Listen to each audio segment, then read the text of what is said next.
And there you go. Take 5. It's just about 12:31 in Trinidad and Tobago. Thank you very much for joining us here on Take 2, the second edition. Good afternoon, Dominic. Good 2020. Dominic Kalipasad. Good afternoon, Roger. Good afternoon. Happy New Year. And same to you, man. 1,000 blessed returns. Yes. Well, how did you kick off the new year? I kicked off January 1st at home, sleeping.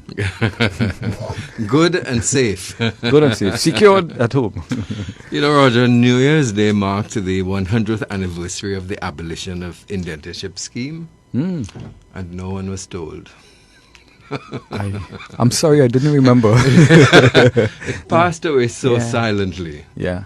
You know, it marked the 100th 100 anniversary of the end of Indian indentureship. Mm-hmm. And I thought that in all the discussions that are happening about pastors and 20 million and so on, I don't think this ought to go unnoticed. unnoticed. You know, on January 1st, 1920, all contractual obligations of indentured laborers were terminated, and the Indian indentureship system ceased in Trinidad, in Jamaica, in British Guyana, in Fiji. From what I can tell, it followed protests that started by Mohandas Gandhi in South Africa that increased and spread to India, and the British imperial government and the government of India eventually had to give in to pressure to end the system. And on the 1st of January 1920, it was abolished completely. So with us to reflect on this, and of course, Dr. Radika Mahase, Senior Lecturer History at COSTAT, and Dr. Primnath Gooptar, Chairman, he's a many things, author, lecturer in film studies, and Chairman of the World Indian Diaspora Conference, which is coming up later on this year, May to June. Welcome, Dr. Mahase, Dr. Gooptar. Now, I know there's Indian Arrival Day later in the year, and I know this big world conference is coming up later in the year, but why did the 100th anniversary of the end of indentureship go by so unnoticed, apparently unnoticed? Actually, in 2017, we held a conference to mark the end of the formal indentureship. That was when the decision was taken to end the shipping of laborers. The shipping of laborers. Yeah. Mm-hmm. So we had a conference like that, and this conference this year is carded to mark the 100th anniversary. But don't you think that the general population would have liked to be involved, be told, be involved in some way? Conferences seem to be largely for academia. I agree with you totally, Dominic. And on New Year's Day, I posted on social media that, we celebrating this. And that one simple post had about 500 shares. And people were sharing it and saying, but we didn't know about this. We knew nothing about it. How come nobody's saying anything? Yes, because I posted it as well, and it had hundreds of shares as well. And the same question was asked by notable people. New Year's Day and not a mention. What's happening with those people responsible for the promotion of Indian culture?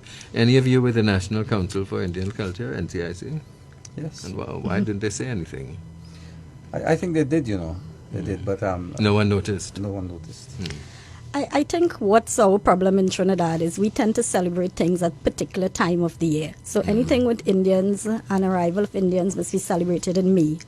Anything with emancipation and Africans should be celebrated in August. And we tend to stick to that. We don't realize that our history is so rich and there's so many things that happen throughout that we could continue to celebrate and continue to, educate our population and bring out things throughout the year, not just at particular time. Okay, so for those of us, and I'm thinking it's lots of us, who are not really aware of the circumstances that led to the cessation of Indian indentureship. Could you fill us in? Okay, so there are two dates that we need to note. One, as Primnath said, is on the 17th of March, 1917, law was passed, a decree was passed in India that ended the shipping of indentured laborers. The shopping too. Sorry. You can no longer shop for them. They can no longer shop for All them. recruitment. Yeah, all Yeah. recruitment and shipping of indentured laborers completely stopped in 1917. But the law still existed. But indentureship still existed because those who were indentured laborers on the okay. colonies, So no they new ones. continued to be Okay, indentured laborers, but no new laborers could be brought in. Okay. So that's the first date we need to know. Then eventually, on the 1st of January 1920, the law was finally passed that said that, okay, all contracts would be ended and this system is going to be completely abolished. And that whole process leading up to 1917 and then eventually 1920 was a culmination of various things. You know, it's not one single event or one single person that led But to it. generally, it seems to be attributed to the protests started by Gandhi in South Africa, Yes, so which had nothing to do with indentureship originally. Yeah. Originally, it had nothing. Gandhi was protesting against discrimination on the basis of race in South Africa, in Natal. And Gandhi was protesting against discrimination of anybody who was not white. They refer to as Asiatics. So anybody who was not white, there were certain very, very prohibitive laws. You know, they couldn't live in certain areas. They can walk on certain parts of the road. They can travel in the first class compartments of the trains and so on. And it stemmed from an incident where he was traveling in the first class compartment of a train and they physically put him out. And after that, he started this massive protest in Natal against that kind of discrimination. At that time, that protest started in the 1880s. At that time, he wasn't protesting against indentureship or he wasn't opposing indentureship there. He was protesting against the middle-class Indians who were free laborers who had migrated from India and were working as professionals because he himself was a lawyer. Well, he wasn't protesting against them, but discrimination against About them. discrimination against them. Mm-hmm. But eventually, when he returned to India in 1910 he returned to India, and by that time there was this big, massive movement that was developing in India by the Indian nationalists or the Indian middle classes. This was a class of Indians who had been educated abroad. They were educated in the best universities, Oxford and Cambridge and so on. They went back to India and, you know, they had good jobs, but they were still not able to participate in government because government was a British imperial government. So what you find happening is this group was getting more and more disgruntled. You know, they now wanted more political participation. They now started questioning British rule in India. And that's where that whole movement started. So when Gandhi went back to India and he linked up with the Indian nationalists in India, and the two issues started to come together. The Indians outside and overseas empires, as well as Indians within India. And they realized that we have the same problems, which is basically that the British government is not taking care of Indians, that the Indians are second-class citizens. They're not seen as citizens of the British Empire. So it's only then, from 1910 onwards, that indentureship entered the picture. And they started using, the Indian nationalists in India, led by Gandhi, started using the whole topic of indentureship to prove that the British imperial government was not taking care of Indians who were living elsewhere within the British Empire, in places like Trinidad and Fiji and Mauritius. And then, a lot of information started coming out. They started investigating the conditions of these laborers in different parts of the British Empire. So in Fiji, for example, they emphasize the sexual harassment of the female Indian laborers. And that became a big issue in that whole anti-indenture discourse. In Mauritius, you had a group of Indians who were called the old immigrants. They had finished their contracts. And they started campaigning against the whole system in Mauritius. So that became ingrained in the Indian nationalist discourse as well. For the Caribbean, we didn't have so much issues coming up because, relatively speaking, indentureship and the restrictions and so on that existed was not as bad as it was in Fiji and Mauritius. as well as the fact that geographically speaking, we were much further away. So we didn't have, Indian You nationalists can just say a visiting. vexen are going back. Yeah. And not just that, we didn't have nationalists coming here all the time to see what was going on, to go okay. back and report back to the government or to the other Indian nationalists and say, well, in Trinidad, 10 laborers were killed, or in a plantation in Guyana, there was a strike and the manager didn't pay them for the whole 3 months. So in the Caribbean, Trinidad, it took on a different Yeah. approach, meaning that it may not have been the Indians, but it would have been the middle class acting up at that point in time Yes. for political, same concept of So when I started out by saying that indentureship ended for various reasons, we had the Indian middle classes in India, that's the Indian nationalists. Then we had all the indentured laborers themselves who were protesting against the system. That kind of protest was more, it was much stronger in Fiji and Mauritius. Then we had the indentured laborers who had finished their contracts. That's like the old immigrants that I referred to in Mauritius, and who had gone back. We had a group of indentured laborers who had finished their contract and gone back to India, and they started protesting in India. Then we had, at the district level in India, we had various groups that were trying to warn Indians, don't go to those colonies, they're fooling you, they're tricking you, you're going to have to work hard. So it had those who were also protesting against the system. In Trinidad, it had a newly emerging Indian middle class who were now starting to question, their role within the colony and whether they would be allowed to get into government and stuff. But at no point did they call for the end of indentureship in Trinidad. So that was at the turn of the century. So that in middle class was emergent even during the time of Yes. indentureship. How was that possible? From the 1900s. How is that possible during the period of indentureship that indentured laborers, and I'm presuming their descendants, would have risen to become middle class? Because by early 1900, we had a group of Indians who, their parents were indentured laborers. They were born free laborers. They went on to become educated because we had a network of Canadian Presbyterian missionary schools throughout Trinidad. And I'm talking about education even of the girl, because by then Naprima Girls High School was educating some of those Indian girls. So we had that group who were now becoming professionals. We had a few who were lawyers, like George Fitzpatrick, for example. He was a free laborer. He was a lawyer. His parents were indentured laborers, and he was one of those who started questioning it. The same thing in Guyana. In Guyana, we had a few of them who were born to parents of indentured. Well, their parents were indentured laborers, but they were born into the colony. They were free and they were educated. And we also had those who had moved away. When their contracts finished, they moved away from agriculture and they became shopkeepers, and they went into the government services as clerks and so on, and they started questioning things. So we had a newly emerging Indian middle class. Is this history in our school books? And I'm asking that because I hear about the turn of the 19th and the 20th century, but the middle class was a Port of Spain. Everything was about Port of Spain, this class, and the lawyers of Port of Spain, and the business people.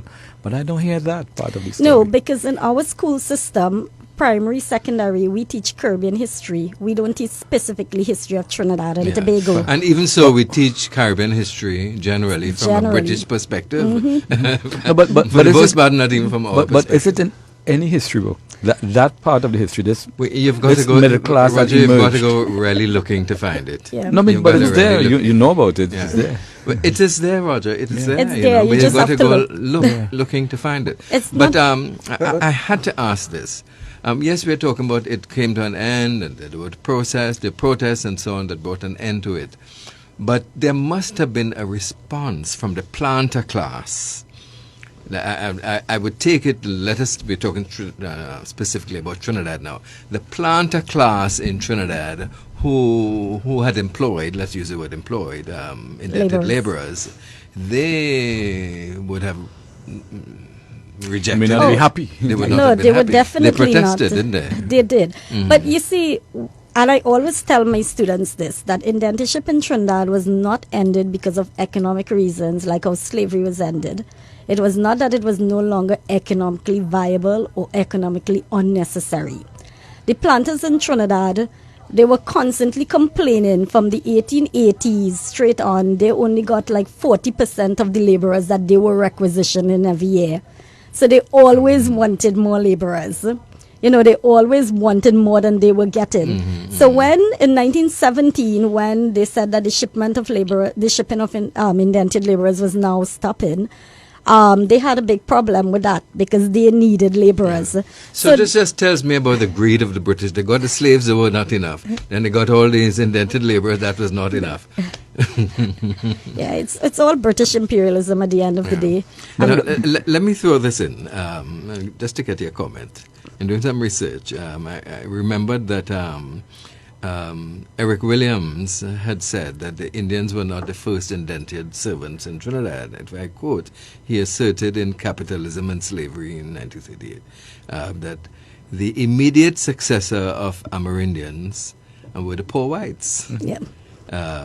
He said they were regarded as indented servants because before leaving England, they had to sign a contract binding them to service for a stipulated period in return for their passage. Others were criminals, convicts, who were sent by the British government to serve for a specific time on plantations in the Caribbean. Yeah, and we had the Portuguese laborers who came in under contracts. Then we also had the first set of Chinese laborers who came in as indented laborers as well. So the Indians were not the first. But at the same time, for example, that they were trying out Indian indented laborers, they were also trying the Chinese indented laborers. Yeah. And then they realized that it costs 1/3 the cost of bringing in a Chinese laborer to bring in an Indian laborer.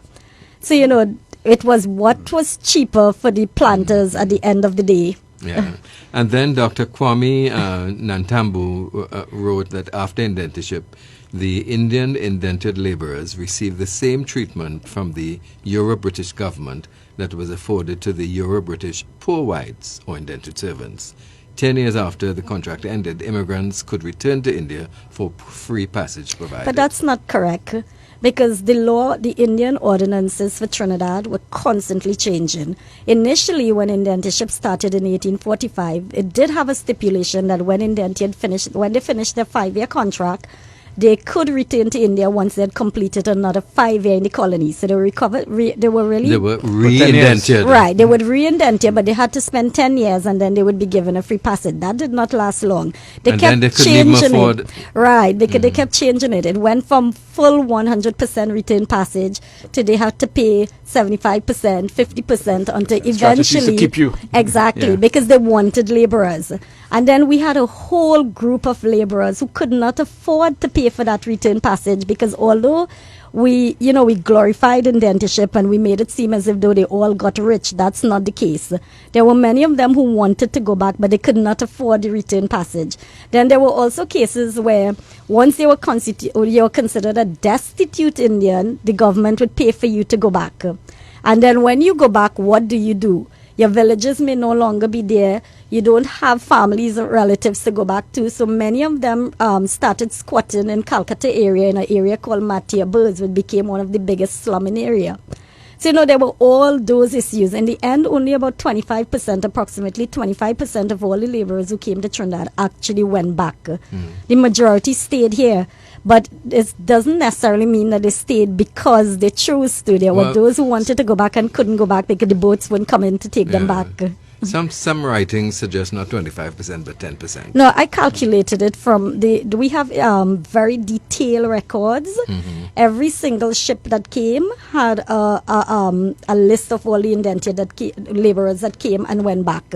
But not just that, the colonial records from the National Archives in India has breakdown for everything: age, sex, caste, everything you could think about for those who came and went. Dr. Radika Mahase, this was the subject of her thesis. Yes. She ought to know. Just to re-emphasize. So I take your word for That was it. my PhD. I find I say, but what's this for? Different figures. Some people have it 20, Yeah. but I Yeah. think her figure is correct. Yeah, the records are there, and Yeah. anyone can actually sit down. It's just that we don't have all the documents in Trinidad, but it's available in different places. What do you say in this multicultural society that although the conditions for the indentured Indians were very trying, that in this day and age somehow the Indian population seem to try to equate the weight of the difficulties of indentureship with how hard slavery was? I always say that it's two completely different systems. Yes, at the end of the day, there were similarities, but the structures of the system were inherently different. I mean, when you talk about slavery, you're talking about people who had absolutely no rights. Yes, indentureship was restricted in various ways because they needed to control the laborers. Mm-hmm. But at the end of the day, the extent of the restrictions and the controls were not as obvious as during slavery. And I think that as a country and as people, descendants of African slaves and Indian indentured laborers, fourth and fifth generation, I think that we still stuck in that phase where we are trying to compare the two. Mm-hmm. And we should reach a point where we need to simply say this existed, this is part of our history, let's move on. Mm-hmm. Because if we keep trying to compare and say, well, no, my ancestors had it harder than your ancestors, then we're not going to get anywhere. Let's move on. Let's move on. Do people of Indian origin in Trinidad object to being called Indo-Trinidadians? I use, like, when I'm writing in all my articles and stuff, I think the politically correct term is Indo-Trinbagonians. So I always use that.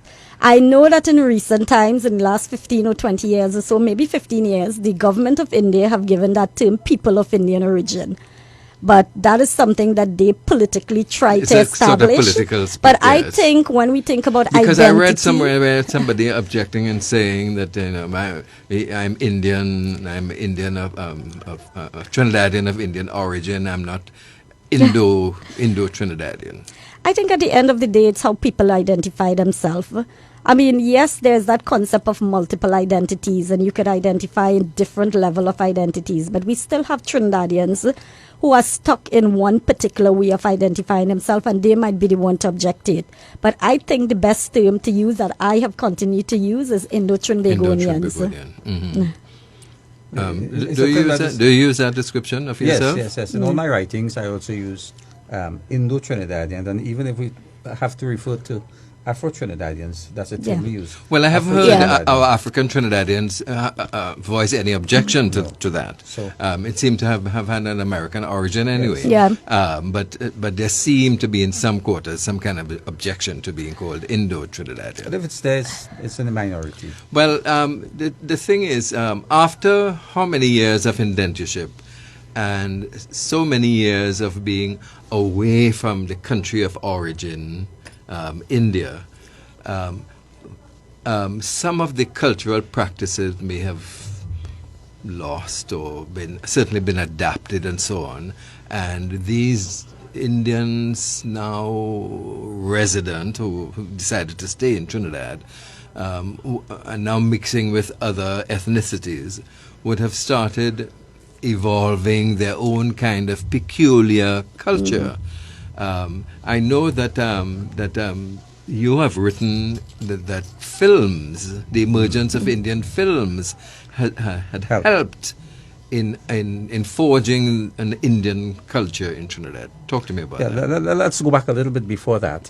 So that when they came, they brought with them the indented immigrants. They brought with them their culture, but a lot of it was in their memory. Yes. And some of it were garbled in the sense that... And let's face it, most of these people, if not all, were uneducated, illiterate, agricultural people and who are now depending on memory, and they may not even be informed, but just memory and practice. Mm-hmm. But regardless of what they had, they practiced that, and they kept it alive. Mm-hmm. When they left the plantations and they went into what would be loosely called the Indian communities, where they formed their small hamlets, small communities around, they continued to practice their Indian culture. Yes. In other words, they tried to recreate that India that they remembered in those villages, and they continued to practice their culture and so on. But there was nothing coming from India to teach them or to guide them and so on. Mm-hmm. So they passed on what they had from one generation to the other. But as it did that, there were new things that came up. For instance, one of the things that came to light was classical singing. Indian classical singing which is now considered to be a local thing, invented in Trinidad. But they took some things that they brought from India, mixed it with their local environment, and they continued. Things like Ram Leela, they continue to practice Ram Leela, most of the times on the wrong dates and so on. But whatever But they memories did it. they had, they continued. Yeah. By 1910, by 1920s, when missionaries began to come, they started to change and so on. But there was very little coming from India in terms of their religion and their culture. By the 1930s... How would anything have come from India anyway, after indentureship? Anyway, go ahead. Yeah. Anyway, but by the 1930s, my research shows that they had begun, they started to lose their culture, the traditions. A lot of the younger ones started to move away from their... Because they had from been their mores. Christianized They had and been Christianized, they were living in Presbyterian a and all different those society things. and so on. They found some of the older things very boring and so on. And around that time, a young man from India came to Trinidad with an Indian movie called Bala Joban. And Bala Joban was that missing link. So for the people who were, the Indians who were living in Trinidad, Bala Joban appeared as that link with India. Spell it? Bala, B-A-L-A, Bala, J-O-B-A-N. Right, that was the which name of the means- film. That was the name of the first Indian movie that came to Trinidad. It means wayward youth.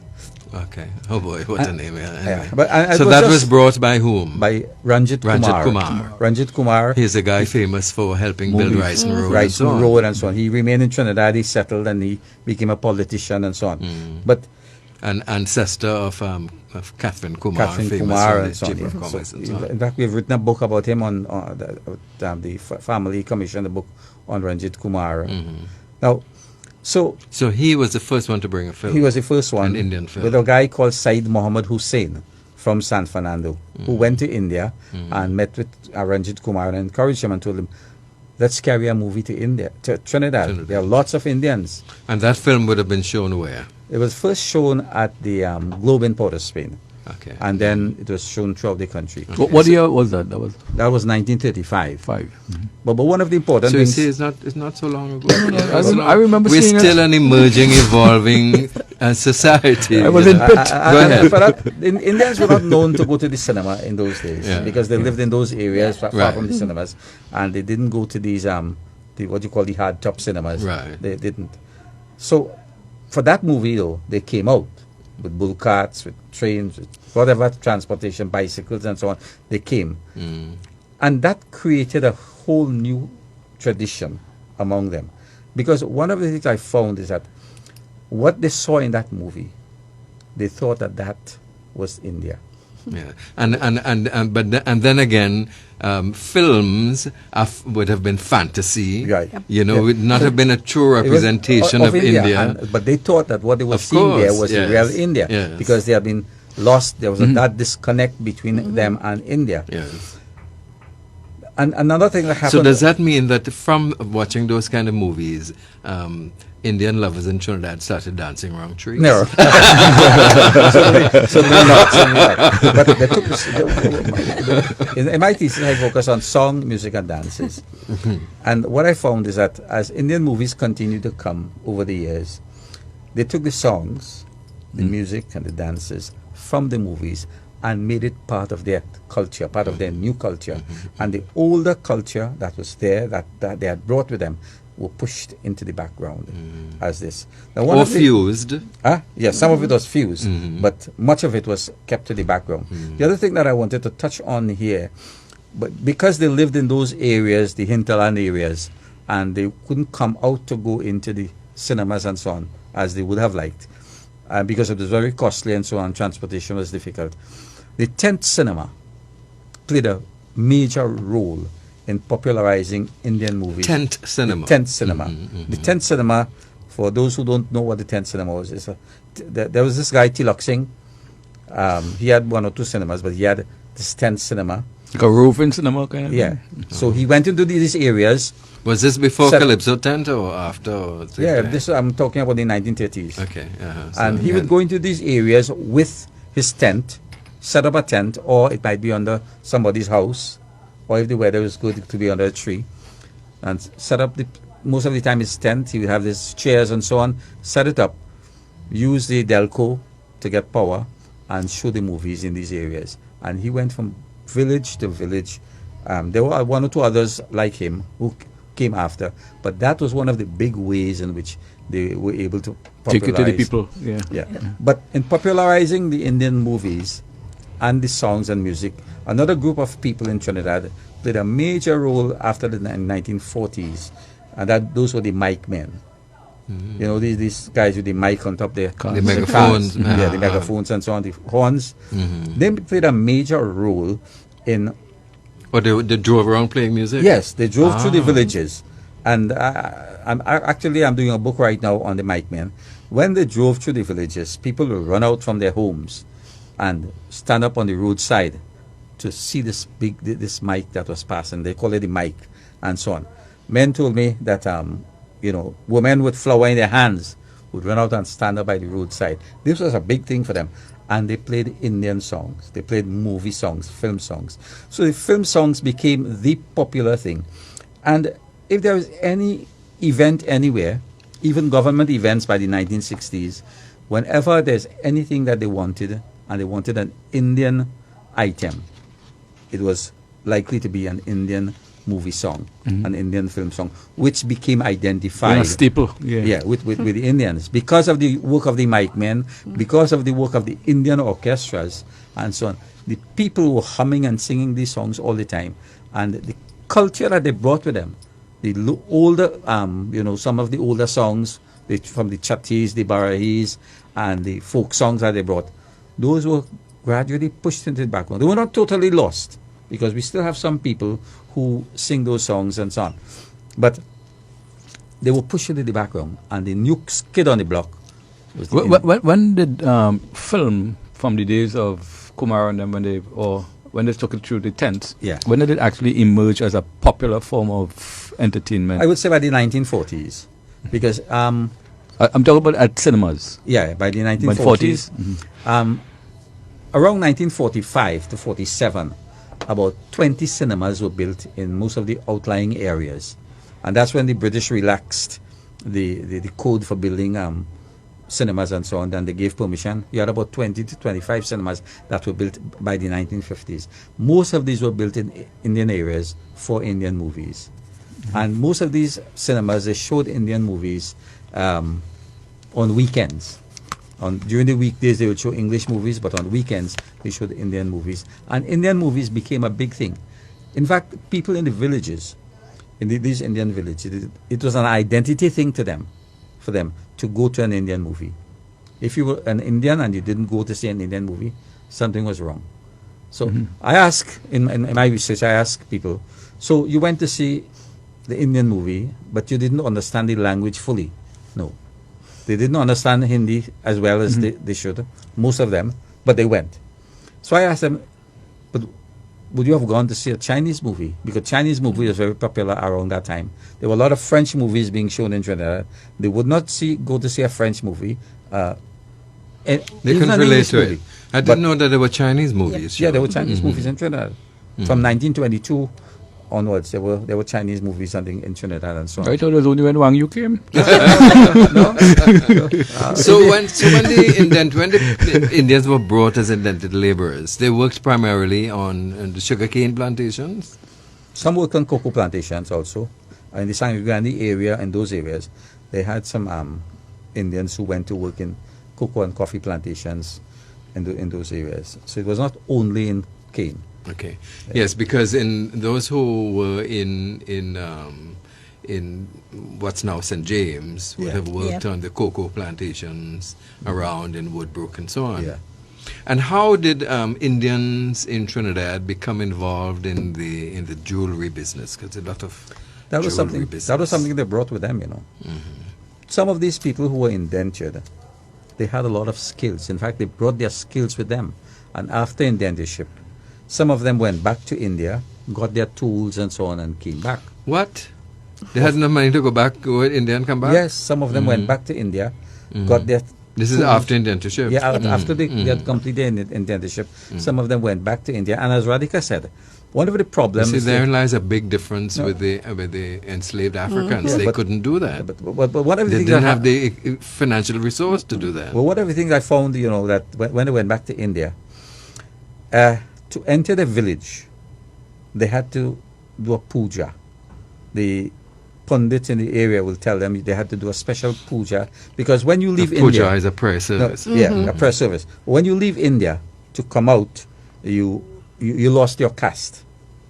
They lost their caste because I of have this some questions Kalapani. about caste. Radika, you Once- want to talk about so- the Kalapani a little bit? They refer to the ocean as the Kalapani, or the Kalapani, right. black waters. And once they cross the ocean, then they basically lost their caste. Right. That's one. The second thing is even Meaning lose their status. status. Yeah, the Yeah. caste. No, if they in India there are 4 castes: Brahmins, Kshatri, Sudras. Sudra, and Kshatriya. Vaishya. There were 4 castes, which is Brahmins were the priestly caste, the warrior class, the mercantile class, and the Agriculture. agricultural. So, the whole idea was that when you left India, even Gandhi, when he left India, he was told that he had lost his caste. So the point I want to make here, But when if those who are at the lowest level who came, they still lost it.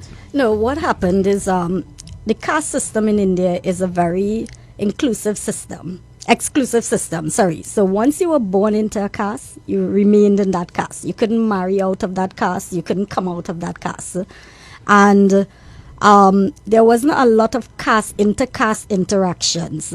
So when they started recruiting all these laborers now in little villages all over India, and they were recruited and they were taken to Calcutta, where the main depot was located. The main depot was basically, buildings for every country. Trinidad had a depot, Mauritius had a depot, and so on. They would be put in that depot, and in that space, they were all now interacting.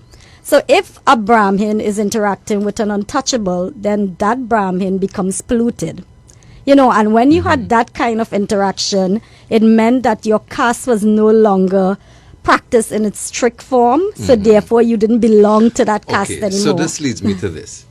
If the Indians who came would have lost their caste, and most would have been from a lower caste anyway, how come there are Brahmins in Trinidad? Right. So the majority of the laborers who came they belonged to what was widely referred to as the agricultural caste. And those were thousands of subcastes. So each of the 4 main castes had thousands of subcastes. But we still had 14% of all the indented laborers who came who were Brahmins. Now in India, a Brahmin normally the Brahmin would be the person who was associated with the temple. They would be the pundits and so on. But in the 1800s, we had a large percentage of the Brahmins who were also involved in agricultural work. So when you had famines and you had entire villages being wiped out because of adverse weather conditions, they were also affected. Oh, so you could be an agricultural farmer and Yes. still be of a priestly class. Yes, Okay. so we do have a certain amount of them But are who there belong some to people? the... Are there some people who identified themselves as Brahmin but were not in fact Brahmin? So when they came to Trinidad now, they had to be registered. The boats were docked at Nelson Island. The Trinidad Immigration Depot was located at Nelson Island. And at Nelson Island, they would be, their information would be taken. The protector of immigrant, along with his magistrates and so on, would record the information. And what you find happening is a lot of them then, when they look around and they realize that there's nobody there who know them, they would elevate their caste. So we had things like that happening. Okay. So Human beings are human beings. yeah, but there's a lot of changes because because of the nature of the plantation, they were forced to interact, and eventually caste broke down. Not in the rigid form as it existed in India. And for example, a difference is the immigrants who went to Mauritius, because there was there were larger numbers from the different subcastes. They were able to maintain that kind of caste identity. Survival in Yeah, Trinidad. in You become Trinidad. unified. Yeah. So You had no choice because you were now on plantation. First to begin, you were in a depot in Calcutta together, mixing. Then you were on the boat together, And they ate mixing. together. foreign hostile environment. Then you yeah. reach into Trinidad plantation, and there's not enough people from the same caste or subcaste for you to have Indo-caste marriages. So you're now marrying outside of your caste. So eventually caste broke down. With the idea that generally the very small percentage of Brahmins who went into pundits, they maintained that kind of Brahmin identity, but the rest of the Trinidad population could not be bothered about that. Right. So coming back to your point about the jewelry thing, so I was making a point that when they went back to India, they had to perform a puja or a special prayer service to get back their caste, as it were. But the charges were so exorbitant that I don't want to say smart men, but these pundits were really smart in those in that sense. So that these guys were asked to pay almost half or three-quarter of what they earned, what they were taking back to their families. In some cases, they just gave the money to their families and they came back. And some of them were jewelers. They went back, they got their what you call secrets of their trade, and they came back to Trinidad and settled and built that. And not even those who went back. We had when the indentureship period ended, those who did not want to go back into agriculture, they just relied on what craft they knew. Yeah. So, you had the jewel makers, you had the potters, for example. Pottery remained throughout all this time. You had those who went into making the musical instruments and so on. Because even if it wasn't the indented laborers who went into it, their children went into it, because there was this general concept that being an agricultural laborer and working on the cane field was the lowest thing that you could be in Trinidad. So because they had this whole need to get out of being the lowest class in Trinidad, you had them looking for other options. Like from the 1930s onwards, we have so many women, for example, who were indented laborers who opened their own little shops, who started selling milk, things like that. So they were looking for things, for professions away from sugarcane. Mm. And when did the term coolie become derogatory? There was what was St. James used to be called Coolie Town. Coolie Town. Coolie, there's still people, underclass laborers in India referred to as coolies. When did that term become, and how did that term become derogatory? So that whole Indian nationalist campaign that I told you about in India, that, had led towards the final end of indentureship, from 1910, they started using that term to show that the British imperial government only consider Indians as coolies, meaning that we are just laborers. But we're not. We're also professionals. We are lawyers and doctors, and we could be politicians, and we could run this country. So one of the slogans for their campaign was, "We are not coolies. Why should we be called coolies?" So they were constantly writing in the newspapers. They came up with they made their own newspapers. There were hundreds of newspapers that emerged at that period. And they were constantly writing, saying, why is it that we are being called coolies when we should be given equal rights as a British citizen, things like that. And there was a village somewhere in South that was called Coolie Village. And when Eric Williams, who was Prime Minister at the time, visited that place, and he heard the name of the place, he gave instructions immediately to change that name. That village is today called Gandhi Village. Oh, that's Gandhi. Yeah. And I remember Dr. Brinsley Samaro telling me that on his trip to India, he would be in the airport, and the porters in the airport are still called coolies. And, he would cringe. Because it's a caste. Yes. It's a caste. The caste itself is called coolie, and they're laborers. They carry the heavy loads on their head at the train stations and the airports and so on. So basically... Well, the Chinese laborers who were here were also called coolies. Yeah, because the loose definition of the term is a laborer. Right. So all the indented laborers were just referred to as coolies. And all the official documents referred to them. So it would have the coolie ships, all the official correspondence that went from India to the British Imperial Office, it always referred to them as the coolie ships, so the coolie laborers. So, as you use the term correspondence, what about food? What accounts for the spicy food correspondence? You want to take that one? Because very spicy, very tasty, but heavy spices. Again, they brought with them from India some seeds of the various spices that they used. But in different parts of India, they use spicy food. On some areas, not very spicy. But the area our people came from, which was Uttar Pradesh in India, they were known to have spicy foods. So they brought with them the seeds of that. Yeah, because northern Indian food is spices. not so Right. spicy. When you go to some of the restaurants locally, it's a totally different taste. Yeah. You have to acquire it. It tastes Well, strange to That's me. the authentic Indian yeah, restaurants. Yeah, but presumably the cuisine in different parts of India is different. It's Very different. different. Very different. So each state has its own cuisine.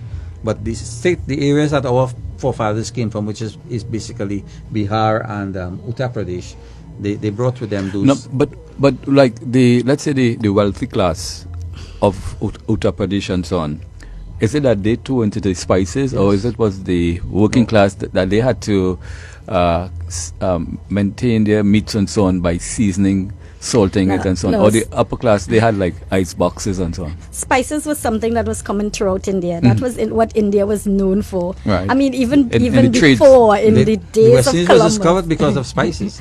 Yeah. When Columbus went looking for Yeah. spices, he So came to, what we find happening is that when these laborers came, they brought everything that they could possibly bring to Trinidad. And So they a brought lot it in of something plants and I mean everything you Ganja. can think about. Ganja also Yes, came. ganja They came. also brought it in what was called the Jahaji bundle. The Jahaji Yeah. bundle. Jahaji Bai. The bundle. So it's the Judge Indians bundle. who brought marijuana to In this Trinidad. Yes. book, that book, you have, Yeah. that book there, in that book there, Dominic, there's a sign from a village, ganja sold under license.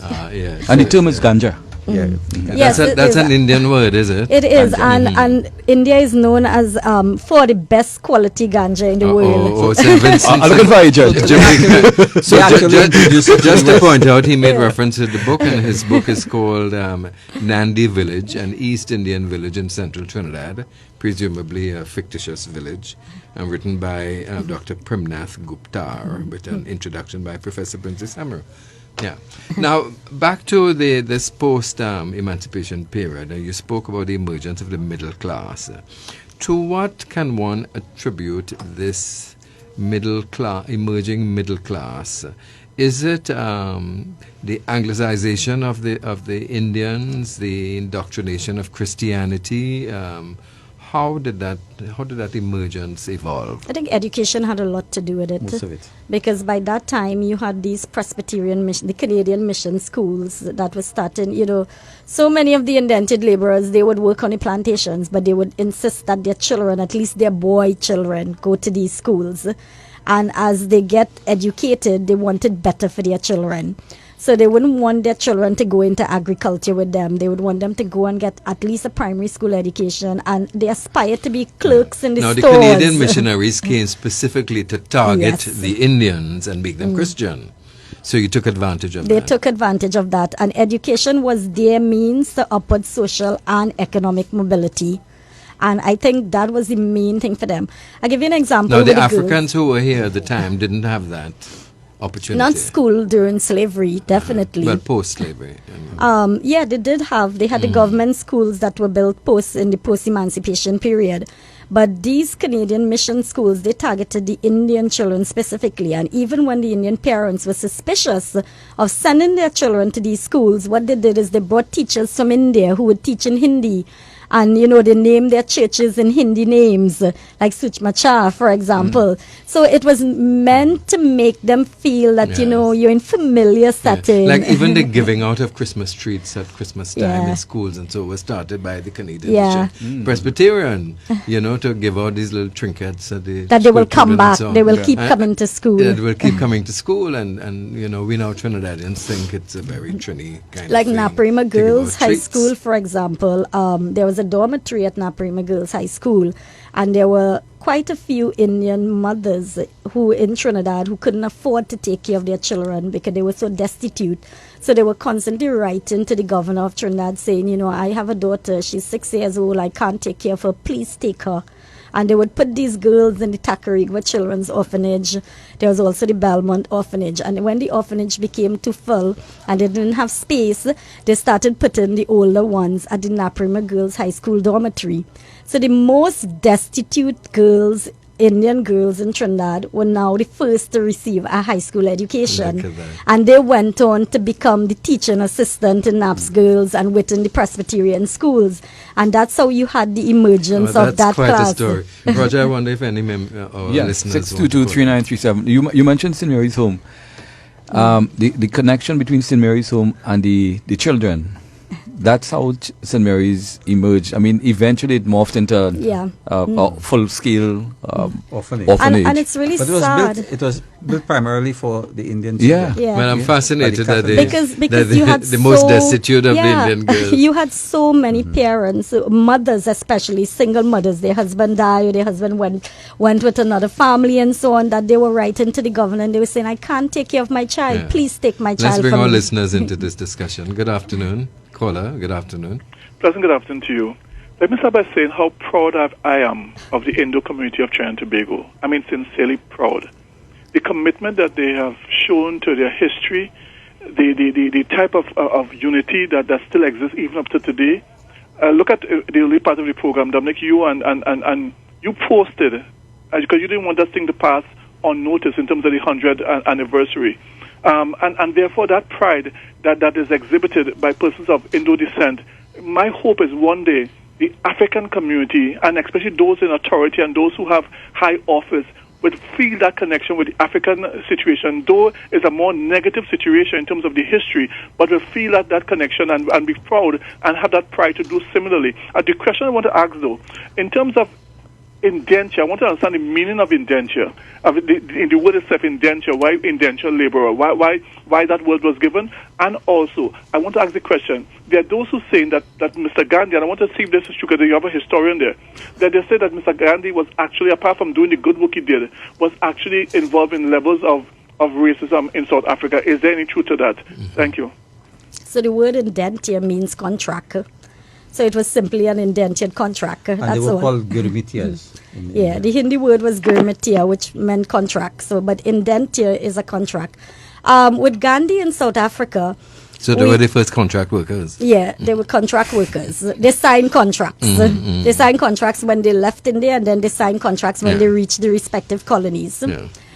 Gandhi was involved in he was involved in protesting against racial discrimination in South Africa because he was discriminated himself. And because they had all these repressive laws in South Africa. For example, everyone who was an immigrant to coming in from any other country had to pay very high taxes. There were specific areas that they could not live. They were only allowed to live in certain parts which was away from the white population. And as I said before, they were not allowed to walk on the same side of the street of the road with a white person. They could not travel in the first class compartment and so on. So when he experienced all that extent of racial discrimination, he started protesting against it in South Africa. And it's that protest that was transported to India and incorporated into the whole nationalist discourse in India that eventually became a whole fight to get India's independence. Yeah. I guess what the caller is referring to is that Mahatma Gandhi has variously been described as an anti-colonial protester, religious thinker, pragmatist, a radical who used non-violence to fight causes. But the authors of a controversial book on Gandhi's life and work in South Africa believe that he was racist. You mean towards Africans? Yeah. No, because I think it has to do with the usual social structure, upper, middle, lower. If I'm in the middle, I'm fighting the upper, but I'm being discriminated against the lower. Because So I don't know if that's what occurred. probably But because you he have was to he was remember- actually criticized for not calling for the end of indentureship Yeah, in because Natal. you see, as, when I'm looking here, is that in that book on Gandhi's political strategies, fighting to repeal unjust laws of freedom of movement and so on, they say that he carved out an exclusivist Indian identity that relied on him taking up Indian issues in ways that cut Indians off from Africans, while his Okay. attitude paralleled those of whites in the early years. So because he was fighting for Indians, it created a division that may not have existed. So, yeah. Because you understand his home base he was there mainly because of the Indians. And when Just they to remind fought our the- listeners, we're talking to Dr. Radika Mahase, Senior Lecturer of History at COSTAT, and Dr. Primnath Gooptar, Film Studies Lecturer, Author, and Chairman of the World Indian Diaspora Conference. Tell me about this World Indian Diaspora Conference coming up later this year.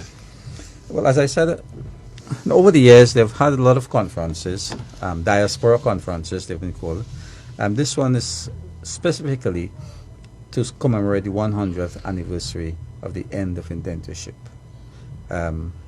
It's being held jointly with the University of the West Indies, with the Indenture Labor Route project, which Radika is associated with. Indenture Labor Route Project. What is that? So a few years ago, UNESCO had something called the Slave Route Project, where they basically try to link up all the countries that experience African slavery to come together, to get historians and various stakeholders to come together and to start coming up with comparative ideas for where slavery was concerned. So UNESCO have replicated that with indentureship, because there's so many countries where indentured laborers went, not just the British colonies, but also the French and the Dutch colonies. So the Indentured Labor Route Project, the initiative came under UNESCO, but it's run by the government of Mauritius. And 3 years ago, a committee was put together where there were representatives for every country where you had indentured laborers. So I was a representative for the Trinidad committee, for Trinidad. And we sat for days and we looked at what were the things that link all these countries where indentured laborers went. And we came up with a plan that how do we now put that out there to not just preserve our history and record our history, but to educate the younger generation so that countries don't believe that their experiences were in isolation. Let's take some more callers because we don't want to ignore listeners. Caller? Afternoon. Good afternoon. Happy New Year to you. And to you. This program is so interesting. I am I'm an Afro-Trinidadian. Is there a possibility of repeating this program? Because I was calling some of my Indian friends and they said, why didn't you call me before? You think there's any possibility I would exploit, please, now? Well, we can exploit. Thank you so much for your lovely. feedback. I'm really enjoying it. Another caller, good afternoon. Caller, good afternoon. Good afternoon. Good now, afternoon. when I was in Canada in 1988, an Indian guy in the subway started speaking to me, so I couldn't understand him. I just told him Trinidad Indian. And I felt it was so useful, it located me outside of India, but still being Indian. The Trinidad places me nicely, so it's located in space and race. And I feel no need to pick up every bit of my location. On top of that, years later, I was in Miami. And where you from? Oh, I'm Trinidad. And guy said Trinidad Indian. So Thank you, caller. Thank you, caller, for your feedback. Let's take another call. Good afternoon, caller on the line. Hello. Thank you very much. Thank you for joining us. Yes. Sometimes I think all of us have this experience, or would have had it. You get in a relationship, and the nature of the relationship informs you. I think the easiest example is an intimate relationship. You've been down a place where you've parted, and it wasn't amicable, and you don't want to have anything to do with one another anymore. And sometimes, and I think that those are the circumstances. I'm trying to create some context for a rumor that's been going around. Your visitors have disabused many rumors about Trinidad and Indo-Trinidadians, which I find very useful. But there are other rumors that exist in tandem, which circle around. So after that kind of relationship that you have with someone, with a party and a contract that is abusive. You're taking a lot of time. Can you get to the point? Sorry. You're not interested anymore. You don't want that relationship. So you can understand why people would not be interested in working on the plantation anymore. You also have to understand it in the context. Many people have no problem with price determination. There's free market. But what is the price of this? It's determined by the market. And in the same way, the price of labor on the plantation is determined by the market. So Africans have no interest.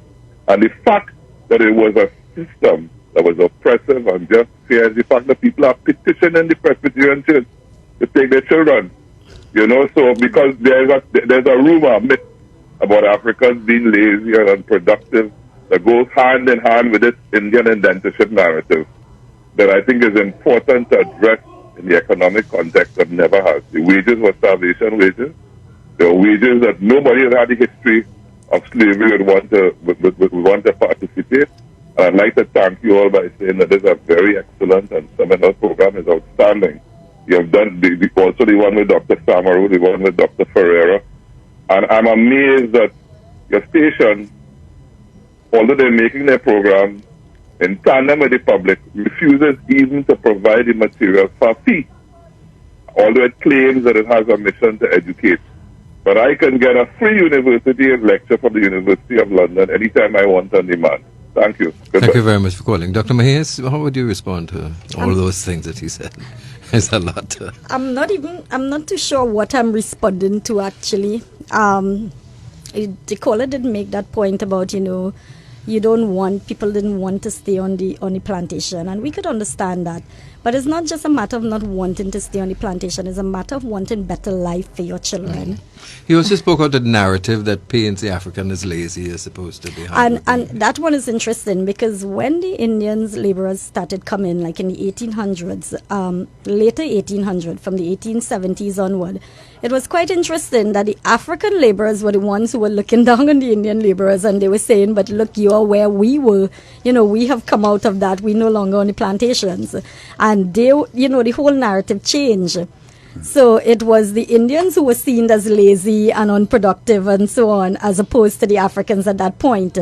I think one of the things that we take for granted in our history is, or we refuse to acknowledge in our history, is that things change. Society was continuously changing. Culture was always evolving.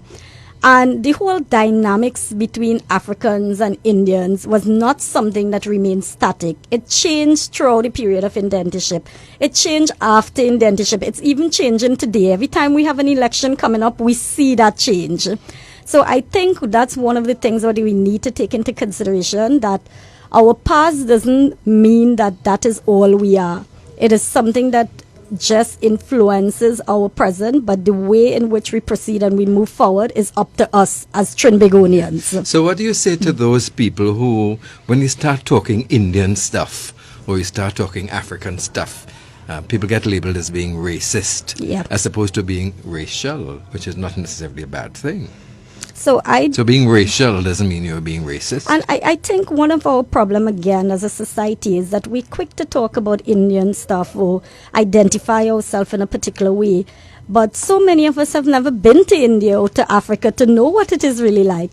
I mean, I was a student in India for 2 years. I did a master's in Indian history, and I was a foreigner. I was always a foreigner. I was never able to identify with India.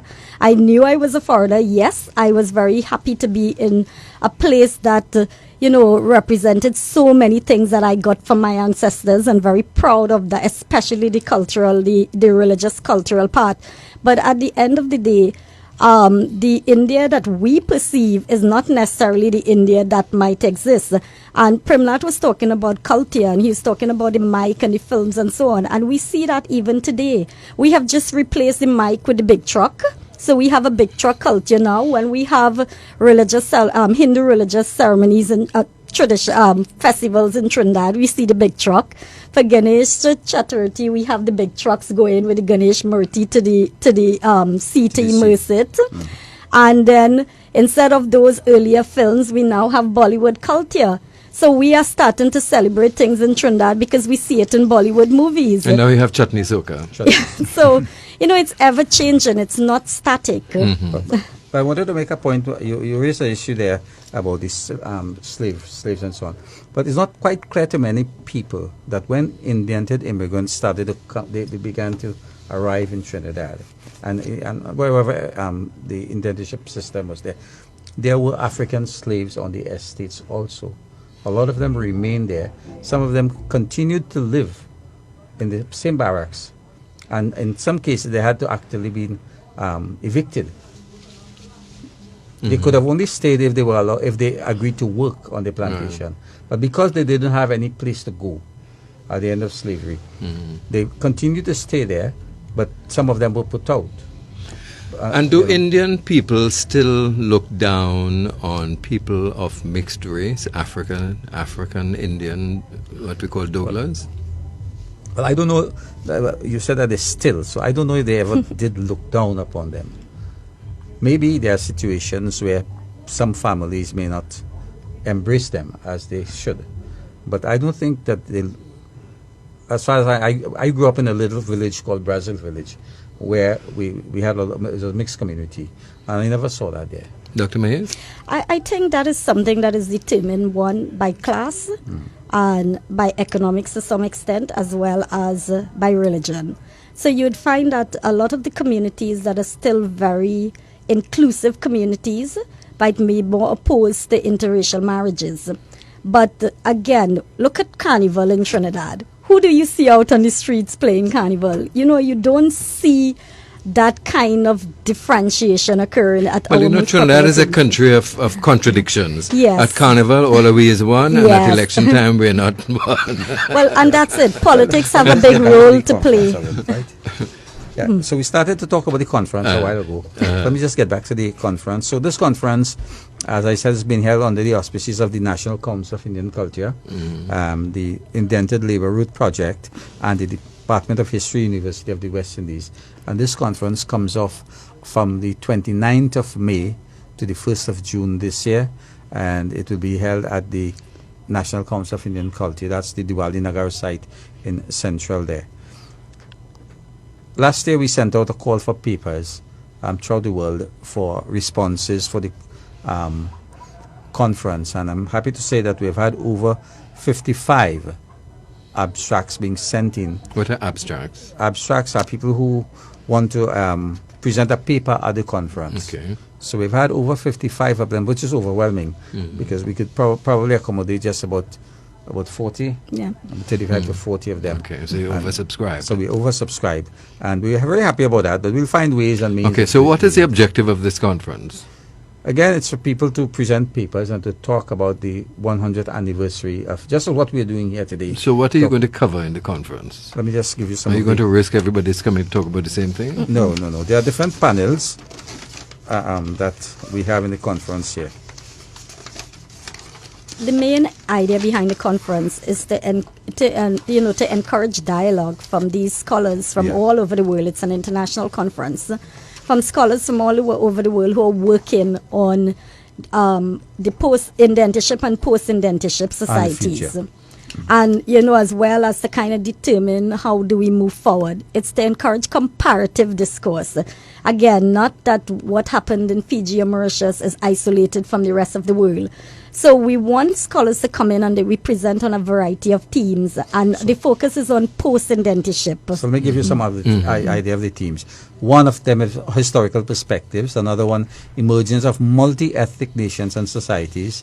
Another one, emergence and consolidation of identities. One on labor, one on gender issues. One is on the youth, diaspora youths. Another one is on the diasporic heritage, culture, and the archives, and so on. Technology and entrepreneurship. How does that fit into the progressive mode? Future trends. One on ecology and the environment. How is it that what we do affect the environment and the ecology in which we live? Diasporic biographies and publications, sports, performative and visual arts. There's one on politics in the Indian diaspora, that covers Fiji and all over. There's one on linguistics, on Bhojpuri. The actual language that was brought by Indians from Uttar Pradesh and so on is not Hindi as we know Hindi. It was a Bhojpuri. Dr. Gupta, we don't want to ignore or listeners lighting up the board. We'll get back to that. Yeah. We want to be respectful of our listeners. Caller? Hello, good day. Good afternoon. All right. I know I'm in and out, but all the best to everybody there. Thank you. Thank you. And I don't want to know, back in indenturship, any Brahmin came to Trinidad? Yes, we covered that. 14%. 14. Question answered. Next caller. Good afternoon. Caller? Afternoon. Could you tell me what's the actual meaning of the word ganja? Is there a translation, from what is it? Well, she said it's the Indian word used for marijuana. To describe the plant, does it have anything to do with the that's what I want to know. Does it have anything to do with the properties of the plant? Not really. I don't think we have scientists in that area. I don't know. We have history scientists. Just the term used to describe this particular plant. Yeah. But it's a good question. Good afternoon, caller. Oopsie. Caller? Good afternoon, caller. We've kept them waiting too Caller? long, Dr. Gupta. Caller? Good afternoon. Good afternoon, to the panel. Good I remember Dr. Lee Samaru stating that a number of the Indians who came across the Brahmins by boat, that they were not really Brahmins. So we know that there is some amount of persons who are claiming that status and are not. And by the way, the word Dogla means bastard. Thank you. Yes, we covered that on the... The word Dogla is a Bhojpuri word that means coming together of two. It was used in the Bhojpuri speaking area in India to refer to, in a very taboo manner, to refer to the coming together of two castes. Remember, castes would not normally interact. Yeah. So we have interpreted that to mean bastard. Yeah, but it really means coming together of two different sets of people. So in the Trinidad context, it was coming together of Indian and Africans. Yeah. Good afternoon, caller. In fact, a girl at UWE actually did a thesis on that. Hello. Good afternoon. Good afternoon. Wonderful program and very good input by your researchers. Now, I believe that history should encourage us to reflect. And upon reflection, amidst all the negatives, would you not say that the descendants of those people who crossed the Kalapani are much better off in terms of social mobility than if their foreparents had not come across here? Thank you. I would agree with you. I would agree with you. That's a controversial kind of perception that, next caller, good afternoon. A blessed day to you all. Same. You see, when you're going back into history, you go nowhere. Because we are in the 21st century and everything modified. And when you're coming back in that, you're keeping yourself backward and not forward. And today is a touch button age and the robot age. Today, people who have bread, they're making themselves useless and not useful. Have a blessed and wonderful day to you all. Well, I guess somebody doesn't see importance in history, Dr. Mahase. I don't agree with that caller at all. I'm sorry. I believe that it's important for us to know our history and to know where our ancestors come from and to know the experiences that they have had, because it shaped us, it shaped our identity, it shaped our society, and it helps us to understand our society. It's very, very important. Next call on the line. Good afternoon. You know, Bob Marley was right when he rudimentarily said, if you don't know your history, you don't know where you're coming from. And for many people who are diasporas who've left this country in the mass migration, even Guyanese and other people, and they migrated abroad, they're like lost souls because, you know, you don't fit in with the Indian population to have migrated there from India because those mostly are upper-class people. I'm talking about the early migration. Anyway, I wanted to say that Mahatma Gandhi, I've heard on the airwaves here that he was a very racist man. He was against Africans. You know, you pick your battle. And he was dealing with an imperial government. And you pick your battle, and he saw what was going on with his own people and their plight, just like every other race would. And I respect that because he stood up for his family in a way. Thank you for calling. I appreciate your contribution. Good afternoon, caller. Hello. You have a master program here. And one of the things we had to realize, the word positivity. In history, always better to know history. History was backwardness, where you were kept back most of the time. But if they shift to an area where there is positivity, like the Canadians with the Presbyterian schools and all that, like in Trinidad with the youth camps, all these different things, where we could have pushed ourselves forward. Positivity is the thing that moves us forward.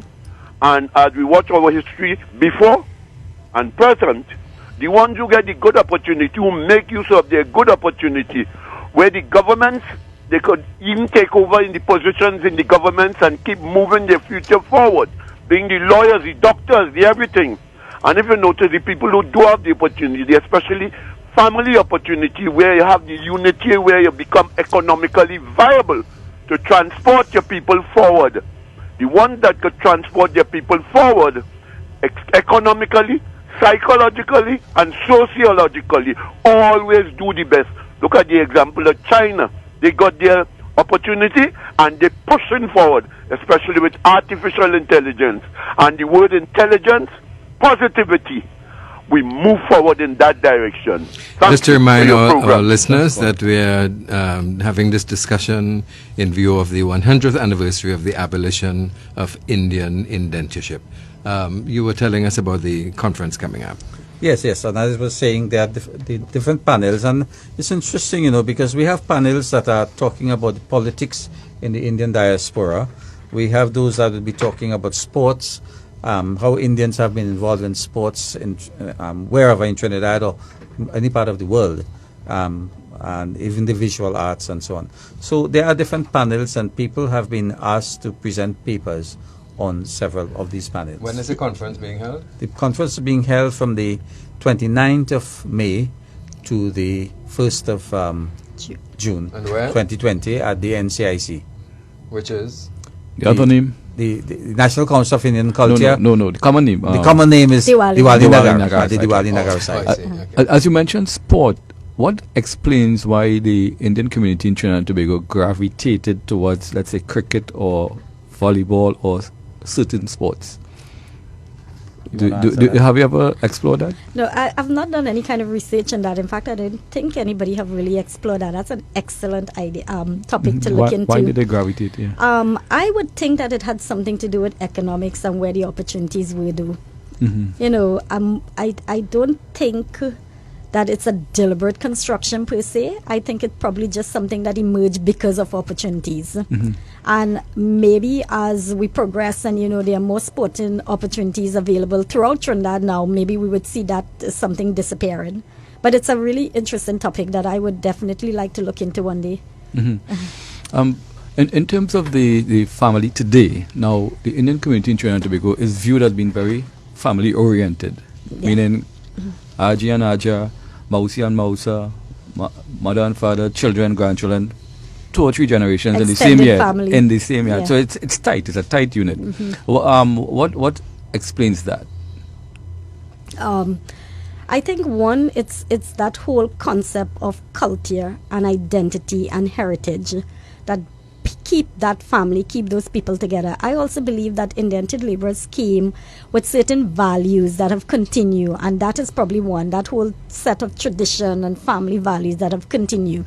Now, saying that, recently, there was an article I read somewhere in one of the newspapers in Trinidad where the older generations were complaining that the children are not taking care of their parents and grandparents anymore. That, they're putting them in homes and home for senior citizens and so much. So I'm not sure if that is something that is holding on. But I think it's the traditions and the values that they brought with them. The same sense of value that they push with their children for education, for example, or for upward economic mobility. I think some of those things have continued to be entrenched. Has the gender barrier been broken within the? In what context? You refer to in the earlier days, they would have sent their boys to school and so on. Yeah, thankfully that is something that have been broken. I mean, we see it now with the fact that girls, the girls in the Presbyterian schools, for example, or the Hindu schools, they have been outperforming the boys, and they are going into literally every career field that you could think about. Overtaking the boys. Yeah, so I think that is one of the benefit of that education system, that the girls, with compulsory primary school education, secondary school education, and then with the availability of tertiary level studies, you have opportunities for girls to go to school. You have opportunities for them to go into a career and so on.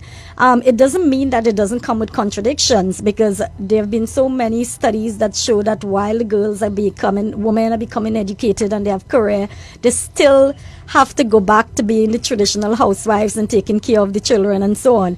So again, contradictions at all level, but you have the positive and you have the negative. You have progress, and sometimes you have that attempt to hold on to tradition. What's wrong with tradition? Nothing is wrong with tradition once tradition can adapt to a modern society. Is that a contradiction? Once it adapts, it's no longer tradition. Dr. Gooptar, your thoughts on that tradition and the shifts and so on? Modernity. Yeah, the new generation, they're shaking the past. Traditions are important. It helps us to understand who we are, where we came from, and our history. Some people don't want to change anything, And those who don't want to change it, they're held back. And as she said, as Radika said, it's important as we move forward. There are some aspects of traditions that we merge with the present environment. And the best example I can give you is when the Indians came here. Let me just give you an example of Ram Leela. When they came, they didn't bring any crowns or any of these big things that they needed, or costumes and so on. But they took what they found in the environment and did their Ram Leela. For instance, to build a crown, they took what we call sijin or vine, and they built a crown. They took flowers, they placed it in the crowns and so on. They used their ordinary clothing to decorate themselves. They used ruku, which they found down here, to paint their faces. So that didn't come with them? No, that didn't come with them. Here. But they took those things, they brought their tradition with them. Ruku was first used by the Indigenous. Those who were here, the First Nation but they people. found that here, and they made use of it. So for a number of years, until by 1940s when they started to get things from India, they developed their own tradition of how to celebrate their various festivals, Pagwa, Ram Leela, and so on. This is what they did, and they kept that. They kept the core. So that the point I want to make is that in every tradition, in every one of these things, there are certain core values that remain. The core values was important peripheral because culture is not static. No, right. it's not. But the core values will remain, and as you move forward, the periphery things, or what you call the plaster, the nice tinsel things, those things will change as you move forward. But you keep the core values as you move. Caller on the line. Let's try another caller. Good afternoon. Hello. Thank you for joining us. Could any of your members on your panel tell us what, in their view, could politicians do to bring about a greater unity between the two major ethnic groups in Trinidad and Tobago? Not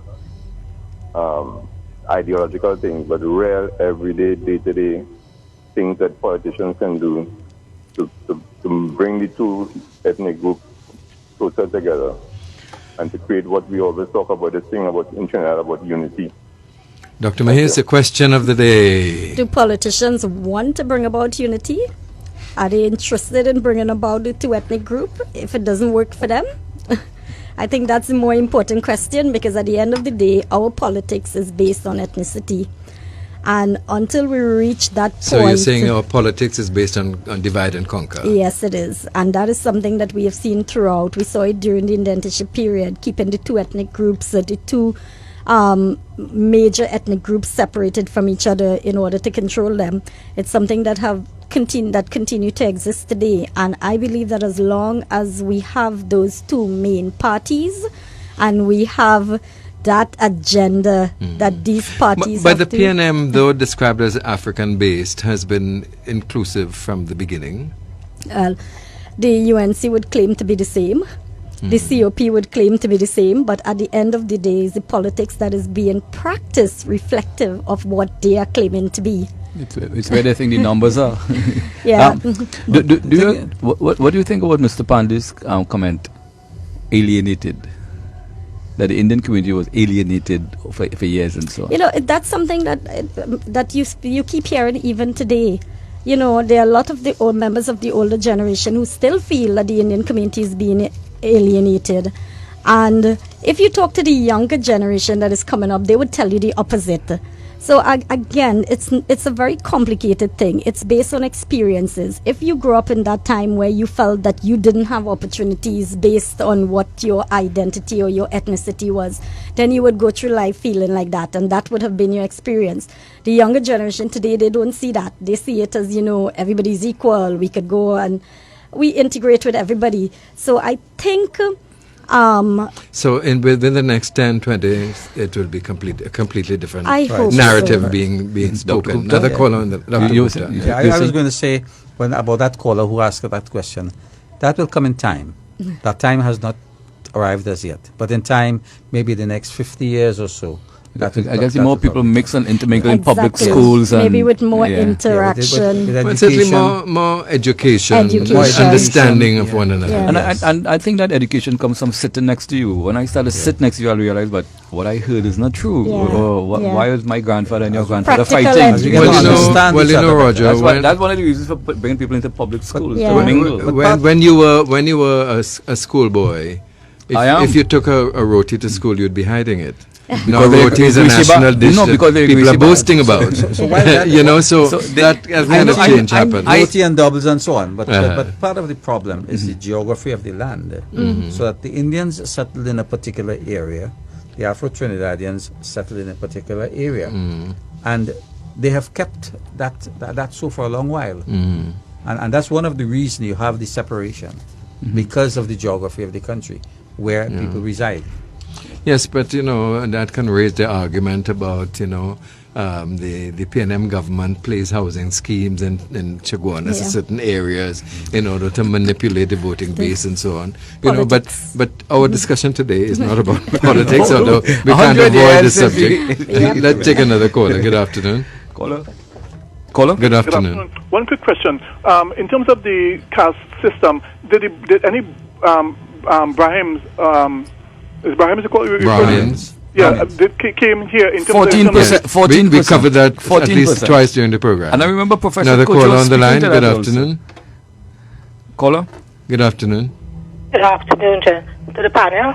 I find it rather instructive that one of the board members of the group that came concerning that conference referred to the persons of East Indian origin as Indians, whereas just Dr. Kumar, I believe, I don't know what's his name anyhow, he referred to the people of African origin, African heritage, as Afro-Trinidadians. And I think that unless that changes, where people can see themselves, as we used to see ourselves in the 1980s as Indo-Trinidadians and Afro-Trinidadians, we have a long way to go in terms of reintegrating as a society. Well, we did cover that subject earlier in the discussion, in which both guests agreed that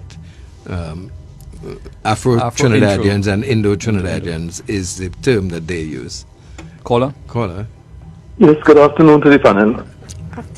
Talking about, is it not true that the Hindus will prefer not the lowest caste ruling them? Thank you. What? I didn't quite get that. I didn't get it. Would they not prefer that would they not don't want the lowest caste in the caste system, which means the dark skin, ruling them? Ruling them? Yes, like in politics, like the government of the day. Well, we have some history people here, so I'm not so sure if that's a question from a sociological point of view they're able to answer, because I'm seeing the hesitation here. So maybe that might be directed at a different person. I'm sorry. Caller? Good afternoon, caller. Good afternoon. This is interesting. What I'm looking at is, we were all victims of some sort of subordination. And these two major races, you can say that they have been created. But how do we create a society out of this discordant elements and stuff like that, these competing faiths? Why is it that it seems like some reason, because the Africans left, they did not want to go back into the plantation, even though they were offered indentureship also. But they refused because of the experience that they had there.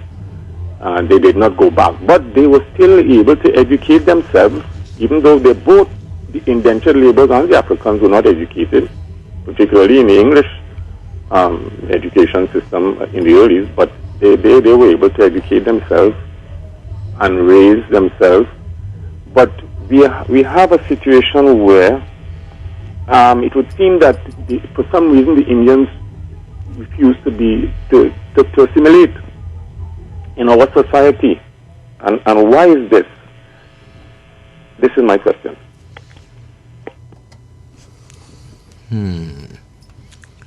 I don't agree that the Indians refused to assimilate or to mix in the society. I don't think that that's a fair comment. because the history shows. Well, that you're an Indian person, and that person may not have been Indian and has a different perception. So you've got to address it to satisfy yes. the So- non-Indian person. if he means by, you see, there are different ways you can talk about assimilation. But the whole thing about it is that some years ago, maybe 30, 40 years ago, there was a concept of what you call a Kalaloo culture.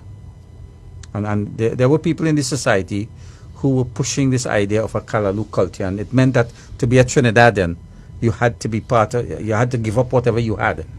Both Afro-Trinidadians, Indians, everybody had to give up what they had and form this new thing called a Kalaloo culture. East Indians essentially subscribe to the concept of a tossed salad culture, where you retain your identity and still be part of that.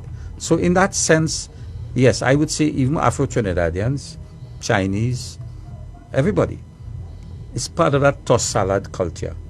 So, and they do mix, they meet, they do at work, they talk, they will sit in a rum shop.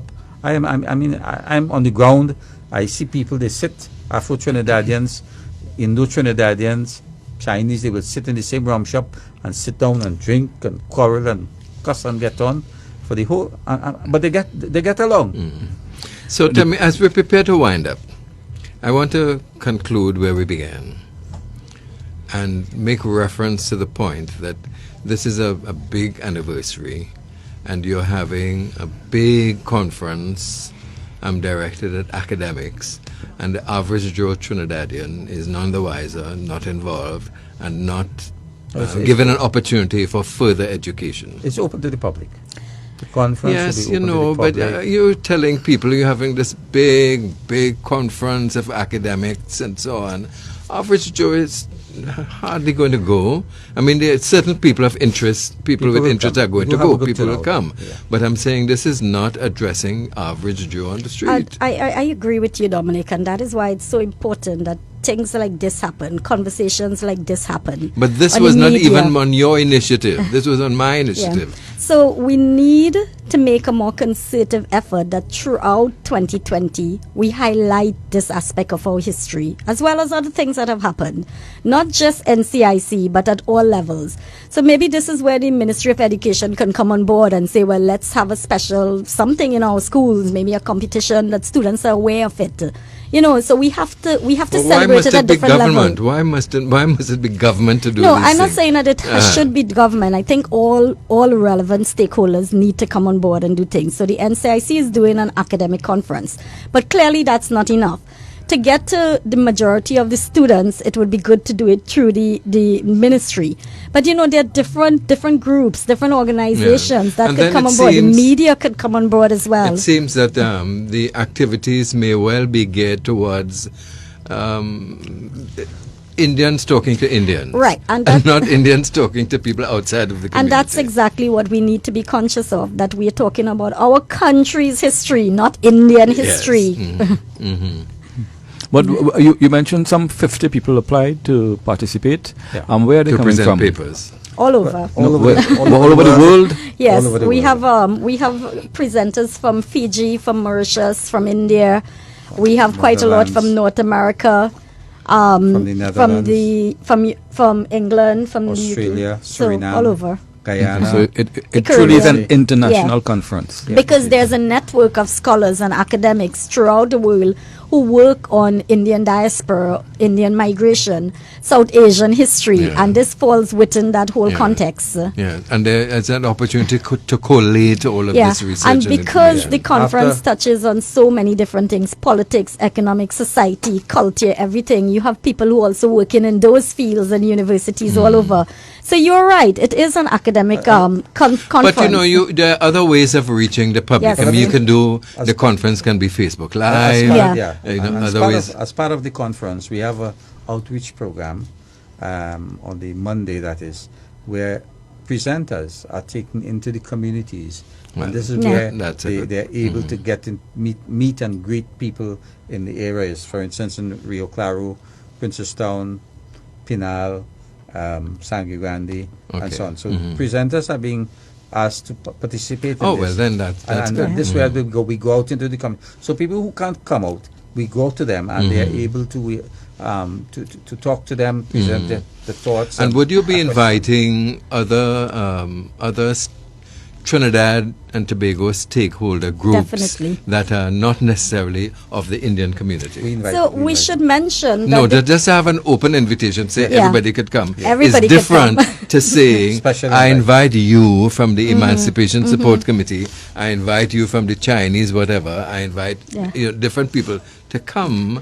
and participate in this Trinidad event. So We do that. this conference is just one event in the month of May that makes up what NCIC is hosting called an entire Heritage Festival. Okay. So yes. there'll be lots of other things happening throughout May that is open to the public. You know, Okay. film shows, food festivals, a lot of things happening throughout that is open to anyone. So you would be hearing a lot more about that So as there we are approach events it. happening at different Yeah, levels. so the Heritage Village is going to be something throughout the whole month and different part of our and that's where the history and public is culture. will Right. Yeah. participate a lot. So Okay. we Well, you will could've told me be that. informing. So there are different levels. Yes. And there'll be exhibitions Yeah. and so on. This is just one We'll part. participate in the Yeah. exhibitions and so on. So those who want to participate in the academic part, that's there for Yeah. them Yes, also. yes. Those and there are cultural programs also that will be held. More interactive. Throughout May. Throughout the month of May. You know. Well, But is it that they're all going to be held at the Nagar site, or Yeah, all of everything will be most held of them there? would be held at the Nagar Well, site. except when you go very close. Yeah. When we go out to the public. The outreach Yeah. programs. Yeah, and I we, know. we go to the outlying districts. But I'm curious how that did you all speak to the ministry and or the universities about participating, partnering? UE is a collaborator in this conference, the Department of History. Because I find it strange that universities are not. No, UE because this is is an one of international. UE is part of it. It's being done in collaboration with UE. Collaboration with Okay. UE. Well, that's it for today. Thank you very much. We've been speaking to Dr. Primnath Gooptar and Dr. Radika Mahase on the 100th anniversary of the end of Indian indentureship. Thank you for a very fascinating discussion. It went in directions we didn't expect, but those are areas of interest of the general public. Thank you very much for having conversations like this and for inviting us to be here. Thank you very much. Thank you. This is I-95.5 FM, TNT's most influential name in radio. And I